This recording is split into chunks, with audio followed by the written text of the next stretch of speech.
रिश्तेदारों को नहीं जानती, ना तो वो आजकल किसी के बनते हैं, बस वो भी पैसों के भूखे होते हैं।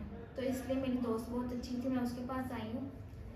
उसने मुझे इस इदारे का बताया क्योंकि इनका इदारा भी है इधर, जो कि बहुत लोगों के रिश्ते करवाते हैं। मैंने खुद भी देखा और उसने भी मुझे बताया। उसकी फैमिली मेम्बर से भी काफ़ी लोगों का रिश्ता होगा यहाँ पे। तो मुझे ऐसा इंसान चाहिए जो कि पाकिस्तानी हो या आउट ऑफ कंट्री का हो। एज का भी कोई मसला नहीं है, एज का भी ज़्यादा हो या कम हो, नो इशू, लेकिन हमारा सहारा बने। यहाँ पे मैं 1 महीने के लिए आई हूँ, तो 1 महीने के अंदर मुझे एक अच्छा रिश्ता चाहिए और मैं शादी करके अपने शोहर को साथ लेकर जाऊँगी, उसके पेपर्स वगैरह अपने साथ लेकर जाऊँगी, फिर उसके बाद उसको बुलाऊँगी अपने पास।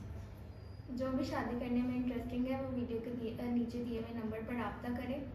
सीरियस पर्सन रब्ता करें, और जो फजूल टाइम पास है ना तो वो अपना टाइम वेस्ट करें ना तो इनों का। मैंने आपको अपनी सारी स्टोरी बता दी, अपने लाइफ के बारे में, अपने बिजनेस के बारे में, अपनी फैमिली के बारे में। जो भी आप रब्ता करें इनसे कर ले, और इनको जो मेरे लिए बेहतर लगेगा मुझे उसका नंबर दे देंगे और मैं उससे शादी कर दूँगी। अल्लाह हाफिज़।